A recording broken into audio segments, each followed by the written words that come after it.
18 de marzo de 1912, San Antonio, Texas.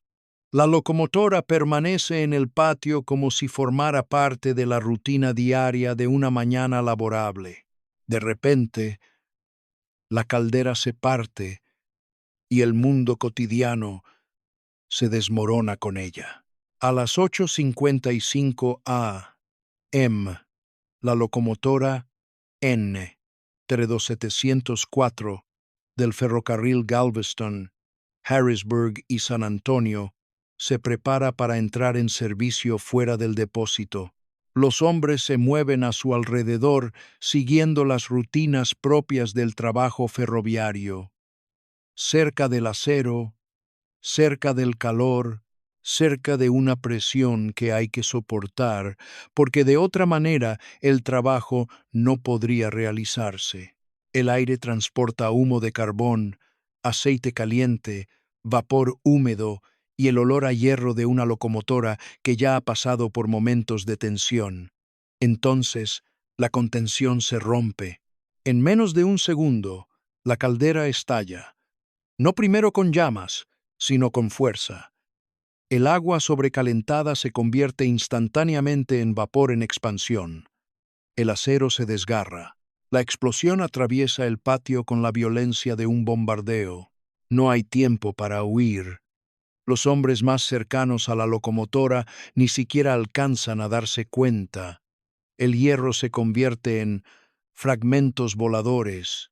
El vapor hirviente se transforma en un campo de batalla mortal. Una sección de la caldera, de aproximadamente 7.250 kilos, sale disparada a 365 metros. La cabeza de la caldera, de más de media tonelada, sale disparada en dirección opuesta casi a la misma distancia. Parte de la locomotora se estrella contra el tejado de una casa a casi 7 manzanas de distancia. La explosión no se queda dentro del depósito ferroviario, entra en la ciudad. Al menos 26 personas han muerto. Más de 40 han resultado heridas.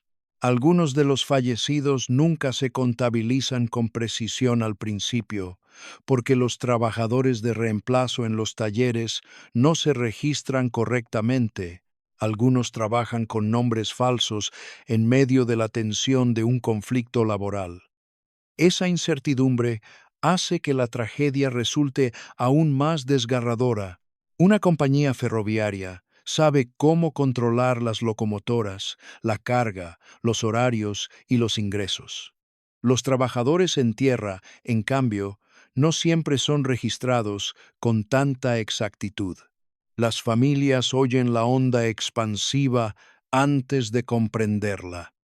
Las ventanas tiemblan. El polvo se levanta, el humo asciende. Un vecindario se vuelve hacia el sonido y ve cómo luce la presión industrial cuando el acero ya no puede contenerla. Esto no es una ráfaga de mala suerte fortuita, es un desastre evitable en el corazón de una ciudad trabajadora donde el trabajo se enfrenta a una fuerza descomunal porque el sistema lo exige. Y para comprender por qué tantos hombres están tan cerca de tanto peligro, tenemos que mirar al mundo que construyó el ferrocarril y enseñó a todos a aceptar sus condiciones. El ferrocarril no crece con suavidad.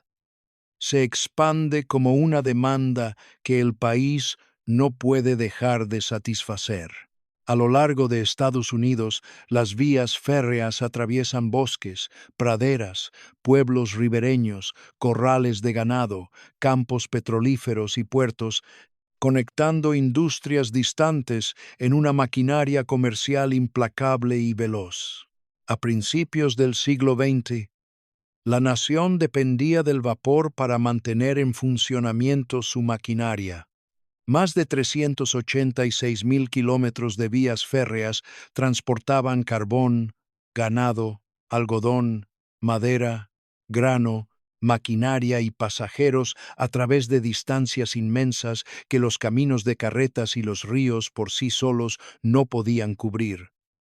Una locomotora no es solo un medio de transporte, es un horno en movimiento, un motor de comercio a presión, un vínculo de acero entre la extracción y la ganancia. El país quería que la carga se entregara más rápido, que los pasajeros viajaran más lejos y que las materias primas se convirtieran en dinero sin demora.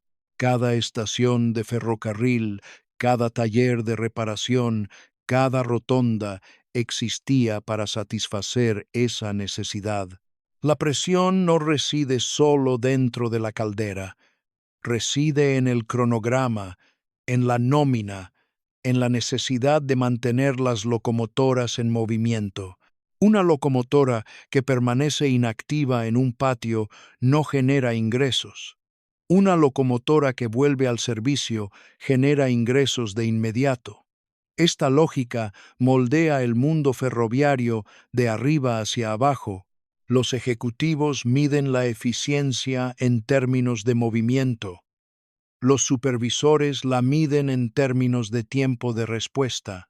Los trabajadores la sienten en el calor, el ruido, la fatiga y el esfuerzo constante por mantener el acero en funcionamiento bajo el vapor. El aire en un patio de maniobras transporta humo de carbón, cenizas, vapor de aceite y el olor metálico de las herramientas que golpean las superficies calientes. El suelo tiembla bajo el peso rodante. El ruido nunca desaparece por completo. Técnicamente, el sistema es sencillo de describir, pero peligroso para convivir con él. El agua se calienta dentro de un recipiente de acero sellado hasta convertirse en vapor a alta presión. Ese vapor impulsa los pistones, y los pistones hacen girar las ruedas, pero el mismo proceso que impulsa una locomotora también almacena una fuerza violenta dentro de la caldera. La máquina funciona únicamente porque los operarios se encuentran a diario cerca de una presión contenida y confían en que las válvulas, los manómetros, los remaches y las placas metálicas seguirán funcionando correctamente. Esa confianza se convierte en algo cultural. El ferrocarril se percibe como progreso, necesidad, incluso orgullo nacional. Las explosiones de calderas ya están causando muertes y mutilaciones entre los trabajadores de la industria, pero el público en general sigue viendo velocidad, expansión y prosperidad cuando observa los ferrocarriles. Los muertos permanecen, en su mayoría, dentro de los talleres, dentro de las cocheras, dentro de la fuerza laboral que mantiene el sistema en funcionamiento. Si valoras este tipo de historia, suscríbete, porque estas historias cobran mayor importancia cuando los trabajadores que operan la maquinaria no son borrados por la magnitud de la industria que los rodea. Y una vez que el vapor se convierte en la sangre de la nación, la locomotora misma comienza a ocultar su violencia tras una apariencia de acero común. Una locomotora de vapor puede parecer casi apacible cuando está parada. Ahí reside parte del peligro. La carrocería de acero, los accesorios pulidos, el lento goteo de vapor que emana de una válvula o una junta pueden hacer que la máquina parezca controlada, disciplinada, incluso obediente, mientras que una fuerza inmensa se acumula dentro de una carcasa sellada a pocos metros de los hombres encargados de su funcionamiento. En el patio, la máquina se anuncia a través de sensaciones cotidianas. El calor emana del hogar en oleadas. El aire tiene un ligero sabor a humo de carbón, metal húmedo y aceite. Las herramientas golpean el hierro con un sonido metálico y seco. El suelo vibra levemente bajo el peso de las locomotoras que se mueven a lo lejos. El vapor sisea suavemente por las conexiones y los desagües. Nada en ese paisaje sonoro tiene que ser dramático. Por eso es tan engañoso. La locomotora no necesita parecer violenta para contener la violencia. La caldera es el centro de esa amenaza oculta. En pocas palabras, es un recipiente de acero lleno de agua que se calienta con fuego hasta que el agua se convierte en vapor a alta presión. Ese vapor es el que impulsa la locomotora. Empuja los pistones, hace girar las ruedas y transporta mercancías y pasajeros a través de enormes distancias. Pero la misma presión que hace útil a la locomotora también la hace peligrosa. La caldera no es solo una parte de la máquina, es fuerza almacenada bajo confinamiento. Si el acero resiste, la locomotora funciona. Si el acero falla, el calor y la presión almacenados se liberan de golpe con una velocidad catastrófica. Eso es lo que hace que el mantenimiento rutinario sea tan cruelmente desigual. Se espera que los trabajadores que rodean la locomotora manejen esta presión como algo manejable, porque el ferrocarril no puede funcionar de otra manera. Los hombres limpian la máquina, inspeccionan los accesorios, revisan los niveles de agua, vigilan los indicadores, manejan herramientas y se acercan al metal caliente porque el trabajo requiere proximidad. No entran en una escena dramática, entran en una jornada laboral. La rotonda y el patio dependen de la repetición, del ritmo, de la creencia de que la locomotora de hoy se comportará como la de ayer. Sin embargo, la calma es solo superficial. Tras la estructura remachada se esconden el calor, el vapor en expansión, el metal sometido a tensión y un estrecho margen entre el control y la destrucción. Una locomotora parada puede parecer más segura que una en marcha, pero es una ilusión creada por la quietud. El peligro no desaparece cuando las ruedas dejan de girar. Acecha tras los indicadores, las válvulas y las placas que deben funcionar a la perfección en todo momento. Y lo peor de todo es esto: las condiciones más letales dentro de la máquina suelen ser las que los hombres que están fuera no pueden ver. La parte más peligrosa de la locomotora suele ser la que parece tranquila. Los hombres pueden ver metal caliente, vapor que se eleva, humo de carbón, grasa y bielas en movimiento. Lo que los mata a menudo se esconde tras el acero. Dentro de una caldera en funcionamiento, el peligro se acumula silenciosamente y en pequeñas fallas que pasan desapercibidas. La presión aumenta donde la vista no la percibe. El nivel del agua puede descender sin que la mano lo note. La incrustación puede acumularse en los conductos e interferir con la transferencia de calor. Un manómetro puede dar una lectura errónea. Una válvula puede atascarse.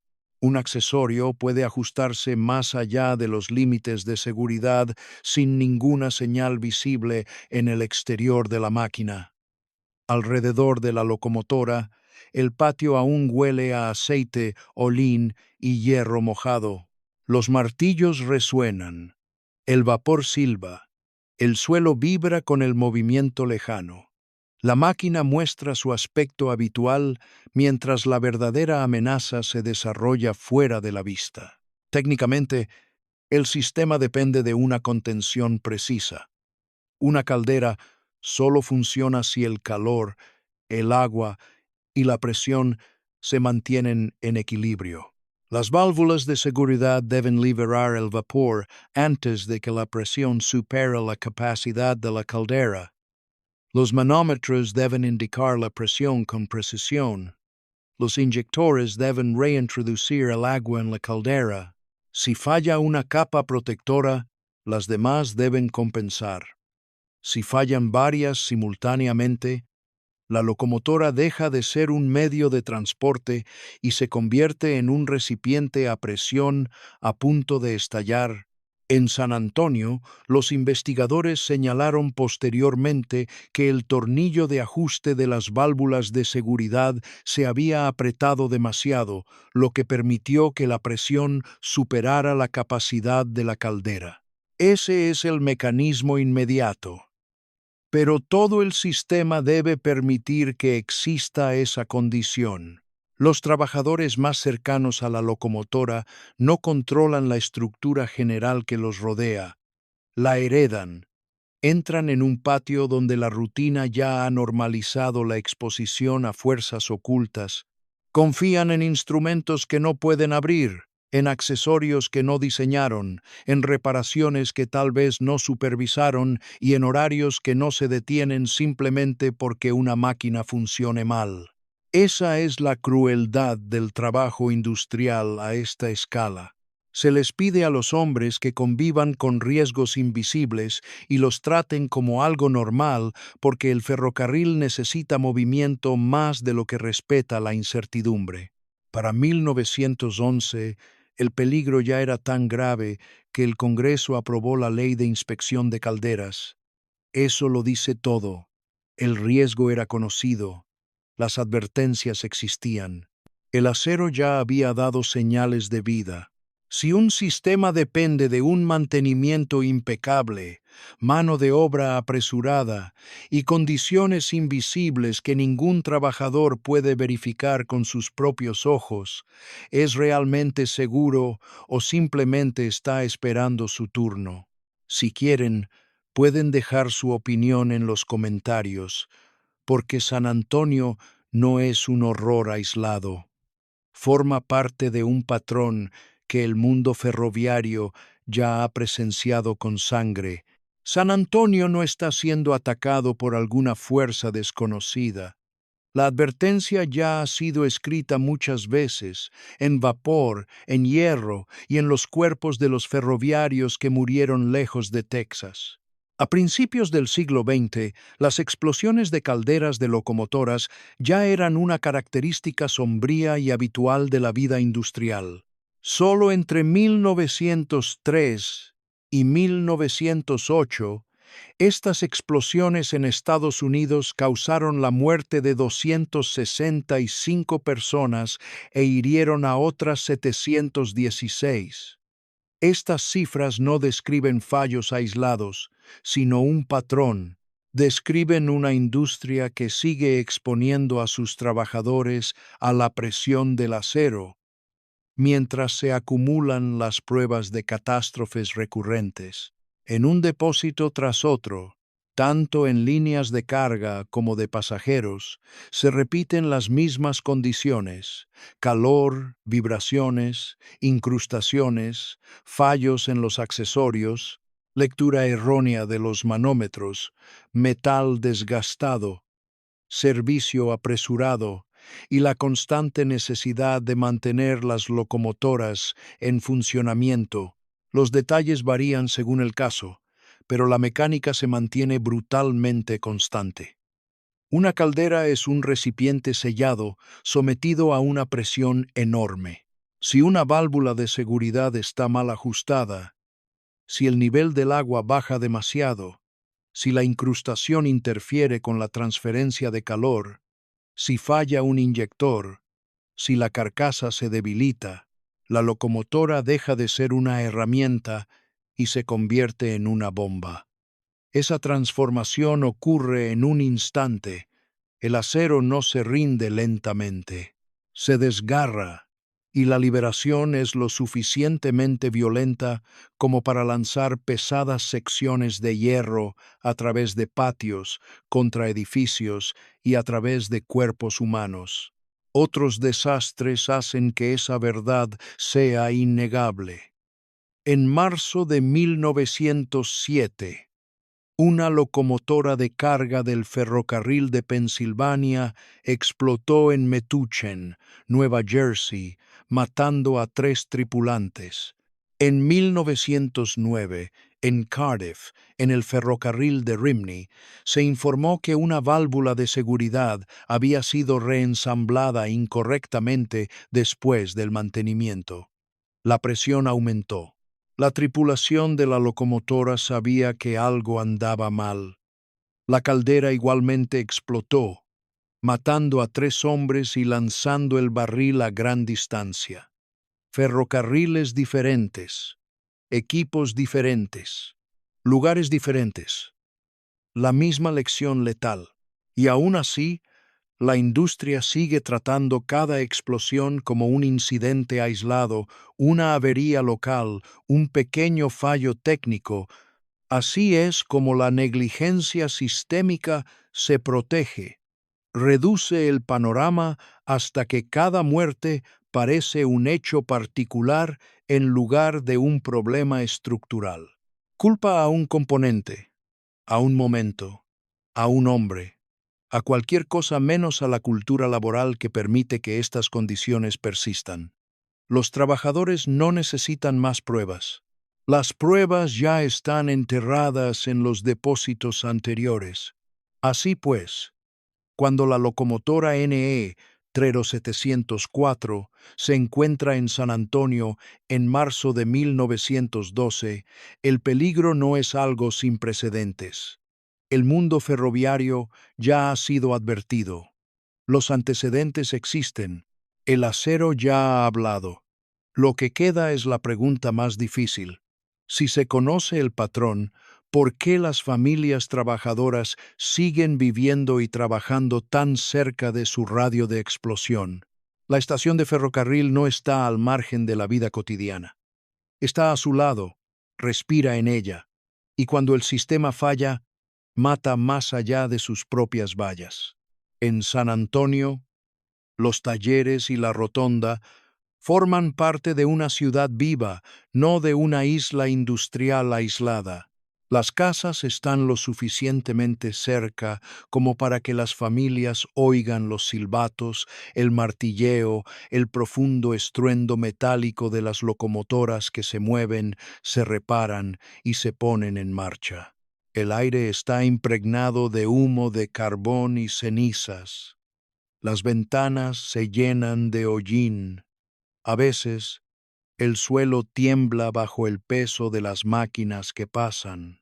Los hombres salen de casa con ropa de trabajo y caminan hacia el depósito. Las esposas y los niños permanecen cerca del trabajo que les da de comer. Así es como suele organizarse la América industrial. Empleo y exposición a la intemperie conviven en las mismas calles. El ferrocarril hace que este sistema parezca indispensable. Genera salarios, contratos, tráfico y crecimiento. Tan solo en San Antonio, cerca de 300 maquinistas, herreros, caldereros y otros trabajadores de taller se declararon en huelga durante el conflicto laboral de la línea Harriman, lo que demuestra la importancia de estos talleres para la compañía y la ciudad.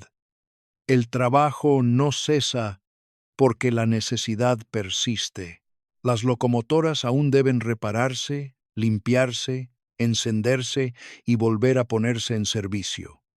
Se contrata mano de obra de reemplazo para mantener en marcha la maquinaria del comercio.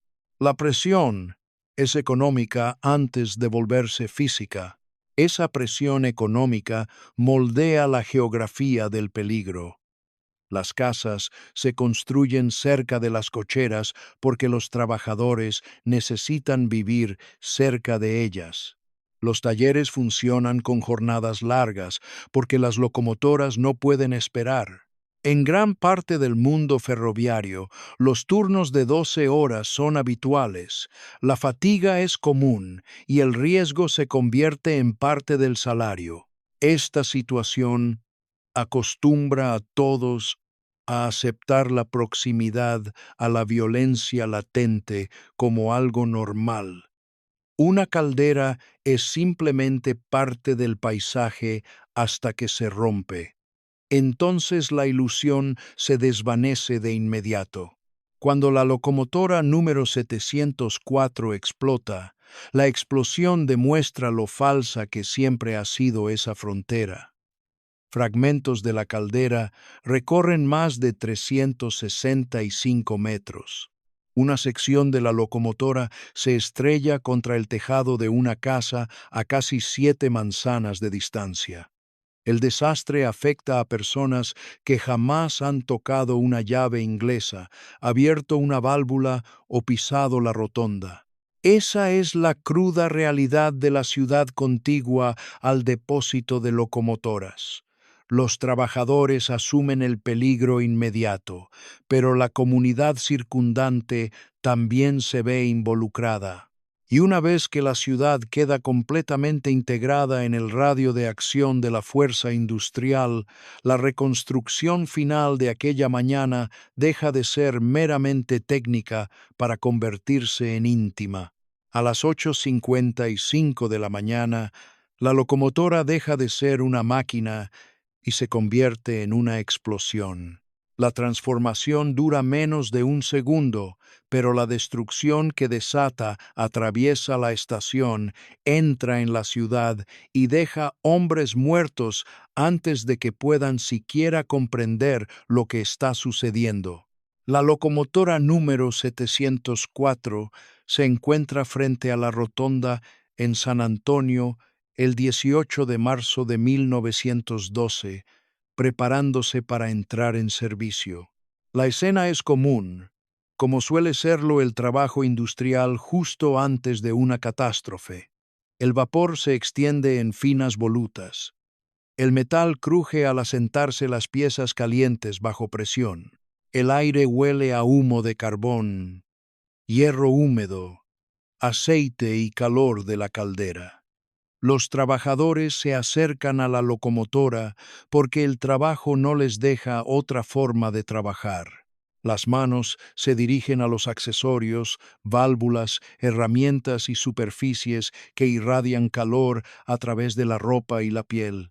En algún lugar dentro de esa estructura de acero, la presión aumenta hasta superar los límites de seguridad.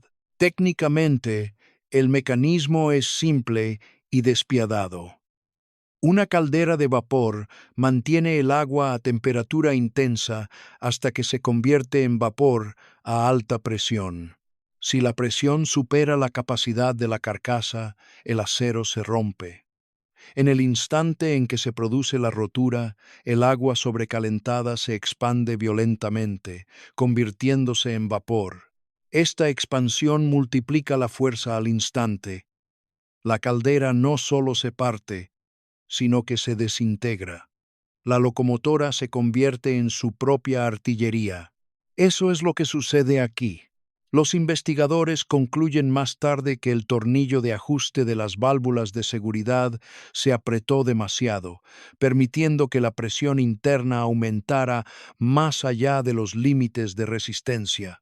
Pero en ese preciso instante, no hay una secuencia lógica para los hombres junto a la máquina. Solo existe el rugido, la explosión blanca, el impacto repentino del hierro y el vapor. Una enorme sección de la caldera, que pesa aproximadamente 7.250 kilos, sale disparada a 365 metros. La cabeza de la caldera, de más de media tonelada, sale disparada en dirección opuesta casi a la misma distancia. Fragmentos arrasan la zona de trabajo. Ladrillo, madera, vidrio, polvo y acero estallan juntos. Luego llega el silencio que sigue a la fuerza extrema, el vacío atónito en el que los supervivientes se dan cuenta de que la máquina ha desaparecido y que hay hombres a su alrededor. No hay posibilidad real de escape para quienes están más cerca de la locomotora. Las explosiones de calderas matan a la velocidad de la física. Los ferroviarios, entrenados para leer manómetros y sentir la vibración en las suelas de sus botas, siguen sin poder hacer nada una vez que la caldera se desprende. Algunos mueren aplastados al instante. Otros son destrozados por el hierro que sale disparado. Otros sufren quemaduras por el vapor sobrecalentado que les arranca la carne y les quita el aliento en un mismo momento. Son mecánicos, obreros, trabajadores de taller, hombres que trabajan en un patio de maniobras que exige confiar en sistemas que no controlan por completo. Y la violencia no termina en el punto de ruptura. Una vez que el motor se desintegra, la explosión continúa propagándose, llevando la destrucción mucho más allá de los hombres que se encuentran más cerca de la caldera. La explosión no se queda donde empieza. Se propaga hacia afuera, llevando hierro, vapor y muerte mucho más allá de la propia locomotora. Una vez que la caldera de la locomotora Nontredo 704 estalla, la fuerza se expande en todas direcciones con la velocidad e indiferencia de las leyes de la física. Las primeras víctimas son los hombres que trabajan en la máquina, pero la explosión supera inmediatamente el punto de falla. El patio se llena de un rugido tan violento que parece aplanar el aire. El polvo de ladrillo se levanta de las paredes. El vidrio se rompe. La madera se astilla. El humo y el vapor blanco se mezclan en una nube asfixiante que huele a metal caliente, residuos de carbón, aceite y maquinaria dañada. Entonces comienzan a caer las pruebas más contundentes. Una enorme sección de la caldera, que pesa aproximadamente 7.250 kilogramos, sale disparada a 365 metros. La cabeza de la caldera sale disparada en dirección opuesta, casi a la misma distancia. Una parte de la locomotora se estrella contra el techo de una casa a casi 7 cuadras de distancia. El desastre ya no se limita a la propiedad ferroviaria. Entra en las calles, los hogares y el espacio civil común con una fuerza letal. Técnicamente, esto es lo que hace que la explosión de una caldera sea tan devastadora. El peligro no se limita al calor o las llamas, sino a la liberación violenta de la presión acumulada dentro de un recipiente de acero sellado. Cuando la carcasa falla, el agua sobrecalentada se convierte instantáneamente en vapor en expansión y los componentes de hierro de la caldera se transforman en proyectiles. La máquina se desintegra bajo una fuerza extrema. Los fragmentos pesados no caen de forma ordenada cerca, sino que salen disparados. Las estructuras que sobreviven a la onda expansiva siguen siendo vulnerables a los fragmentos de acero que salen despedidos. Los edificios cercanos al depósito sufren daños secundarios por los escombros, la mampostería destrozada y las secciones que se derrumban al ser alcanzadas por la explosión. Para los trabajadores y sus familias, esto significa que no hay límites seguros una vez que la locomotora se desintegra. Los hombres de los talleres contiguos resultan afectados sin siquiera tocar la máquina. Los residentes cercanos al depósito corren peligro simplemente por la proximidad al ferrocarril que sustenta los salarios de la ciudad. Un hombre puede estar en su taller, una mujer en su casa, y la misma falla mecánica puede alcanzarlos a ambos de diferentes maneras. Esa es la crueldad del radio de la explosión. Revela que la violencia oculta de la industria siempre se ha extendido más allá de los hombres oficialmente empleados para enfrentarla.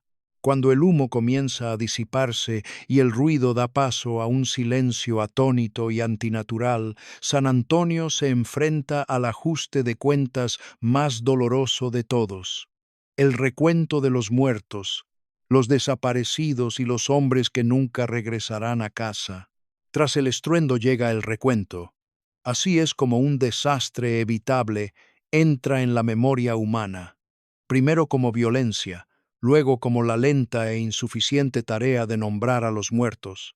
En San Antonio, el patio queda sumido en un silencio terrible, interrumpido solo por gritos, el crujir de las botas sobre los escombros y los sonidos crudos de hombres que intentan encontrarse entre el vapor, el polvo y la madera rota.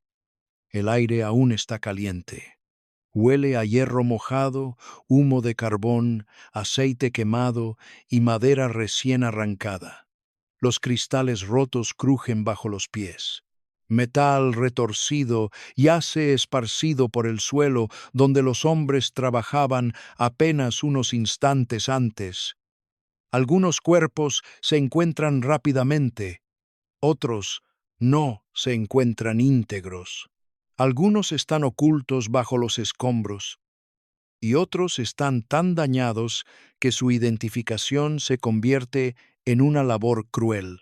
El recuento oficial de muertos se sitúa en al menos 26, con más de 40 heridos. Pero incluso esa cifra es incierta. No todos los hombres en el patio de maniobras son registrados con el mismo cuidado que el ferrocarril dedica a sus locomotoras.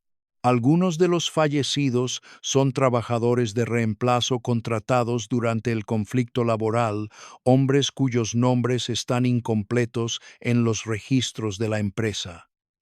Hombres que trabajaban con nombres falsos, hombres fáciles de contratar y más fáciles de perder para el sistema una vez que mueren.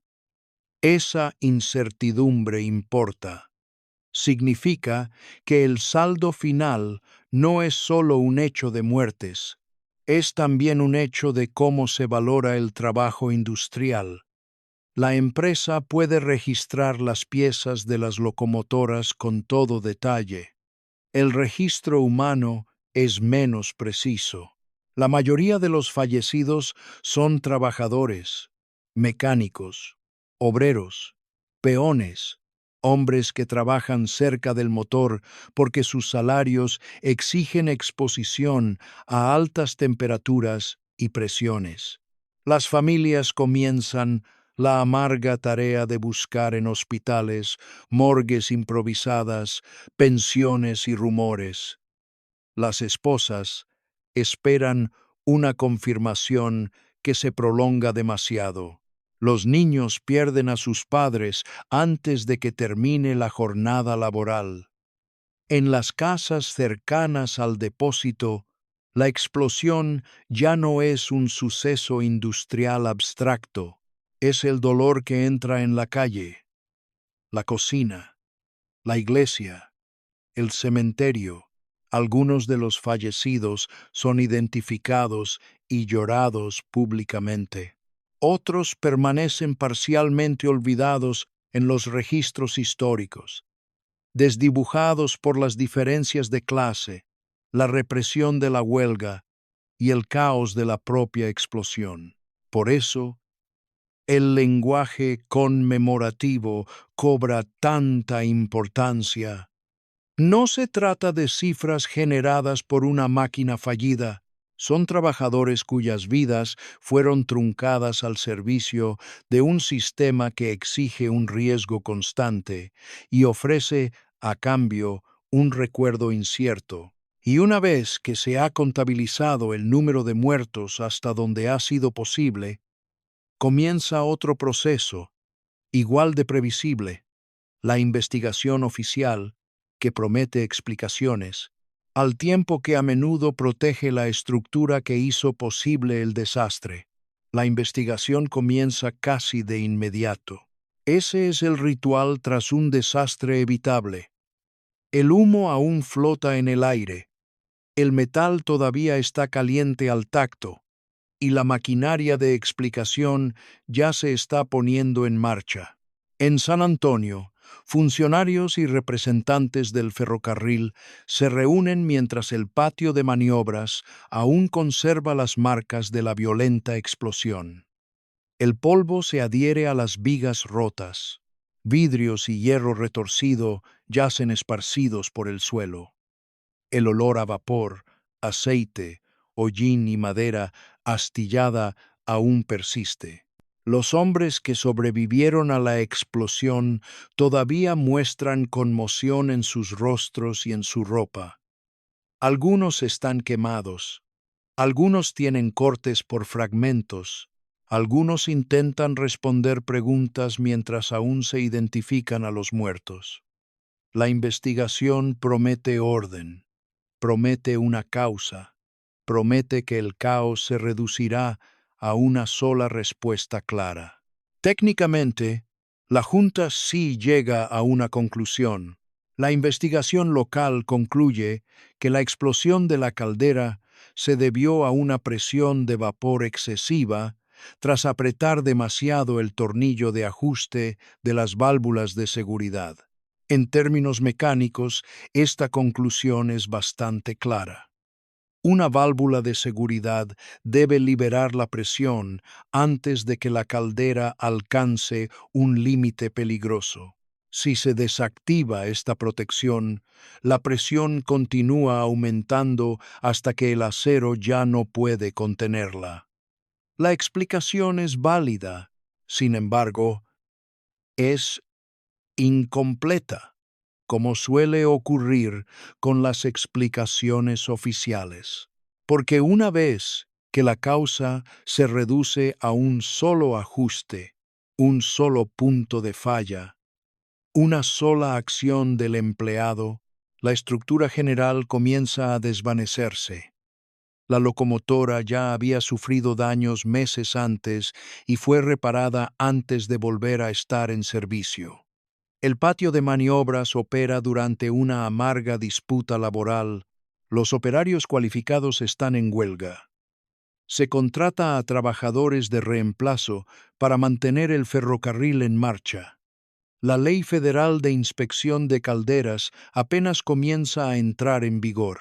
Estos no son detalles de contexto, son condiciones. Determinan la calidad del mantenimiento, la disciplina de la inspección, la cadena de confianza en torno a una máquina que puede matar a decenas en un segundo. Pero la negligencia sistémica rara vez se reconoce abiertamente.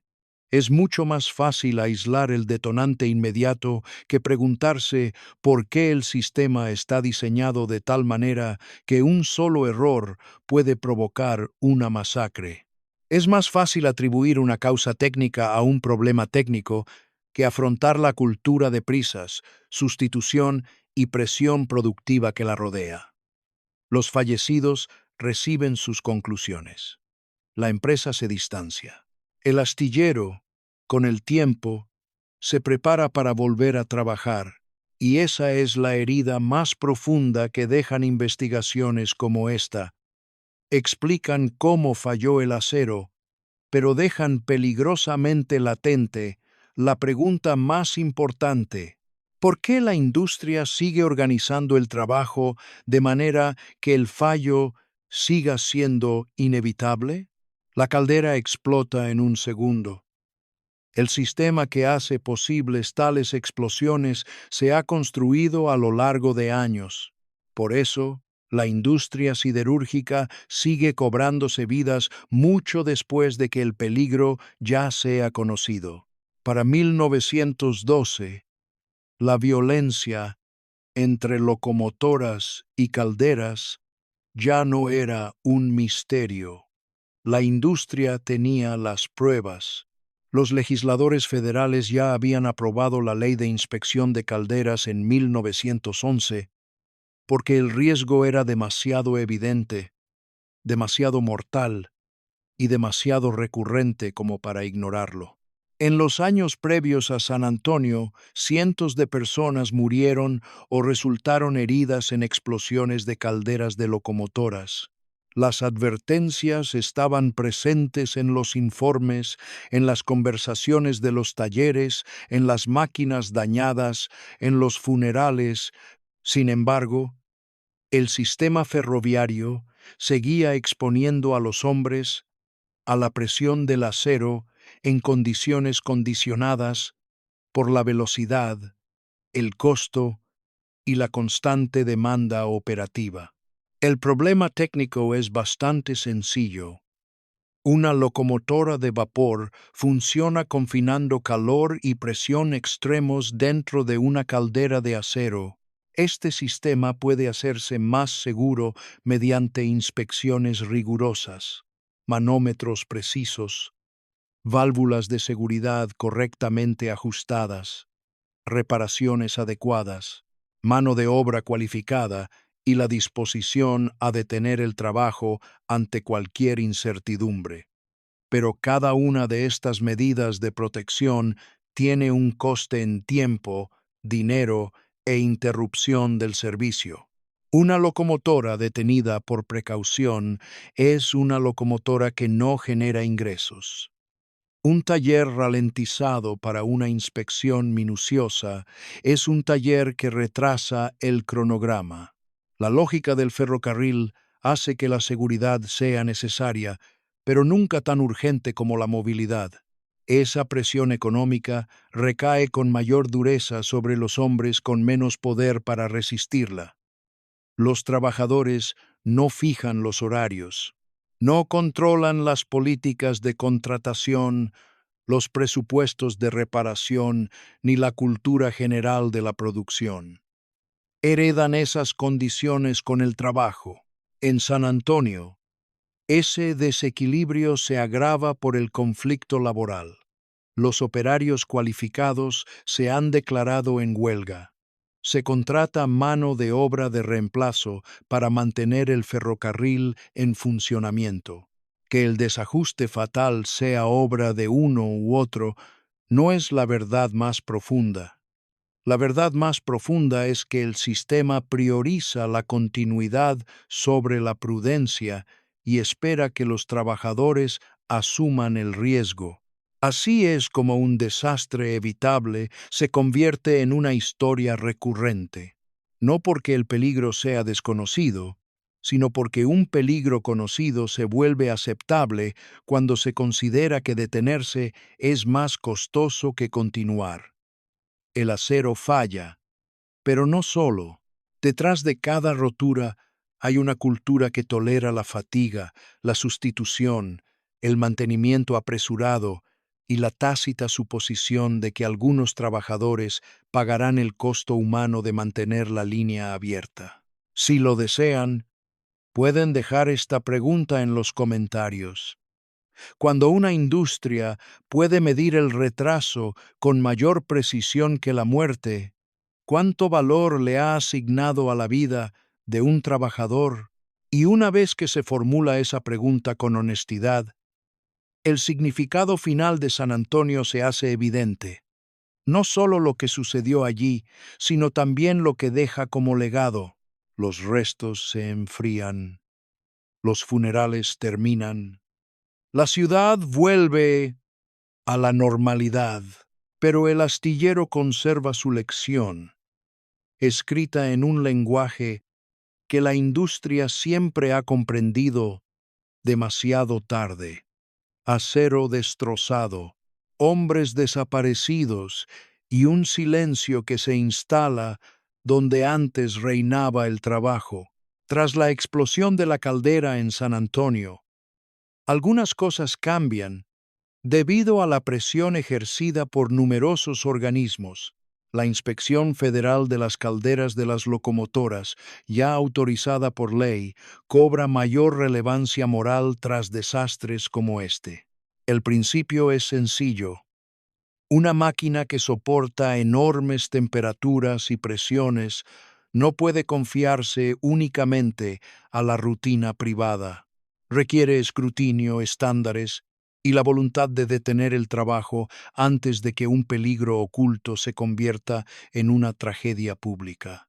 En términos técnicos, esto implica una cultura de inspección más rigurosa, una supervisión más estricta y un creciente reconocimiento de que los manómetros, las válvulas, las reparaciones y el estado de la caldera no son detalles menores. Representan la delgada línea que separa el movimiento de una tragedia. Pero la regulación nunca lo explica todo. Se pueden redactar normas, se puede probar el acero, se pueden mejorar los procedimientos. Nada de eso explica completamente el problema subyacente. El mismo orden industrial que exige seguridad también recompensa la prisa, castiga la demora y prioriza la producción. Por eso, la lección que quedó en el patio es más importante que una locomotora y una mañana de 1912 es una lección sobre lo que sucede cuando un sistema se acostumbra a colocar a los trabajadores junto a la violencia latente y luego se sorprende cuando ésta estalla. Para los trabajadores y las familias vinculadas al ferrocarril, el significado es aún más claro. Los muertos no son símbolos de progreso, son el precio que paga una cultura que exige mano de obra disciplinada, pero que con demasiada frecuencia la trata como algo reemplazable. Sus vidas se ven interrumpidas al servicio de los horarios, el transporte de mercancías y los ingresos que siguen fluyendo incluso después del entierro. La ciudad aprende lo que siempre ha acompañado.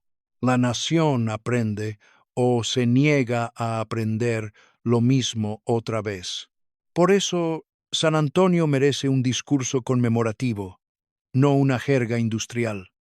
Al menos 26 personas han muerto.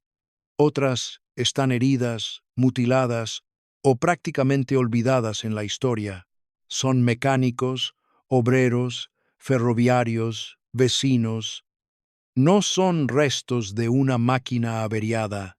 Son una advertencia. Si esta historia te interesa, sigue leyendo, porque la maquinaria cambia con el tiempo, pero la pregunta final sigue siendo la misma. ¿Cuántos trabajadores deben morir antes de que la seguridad se considere más valiosa que la velocidad?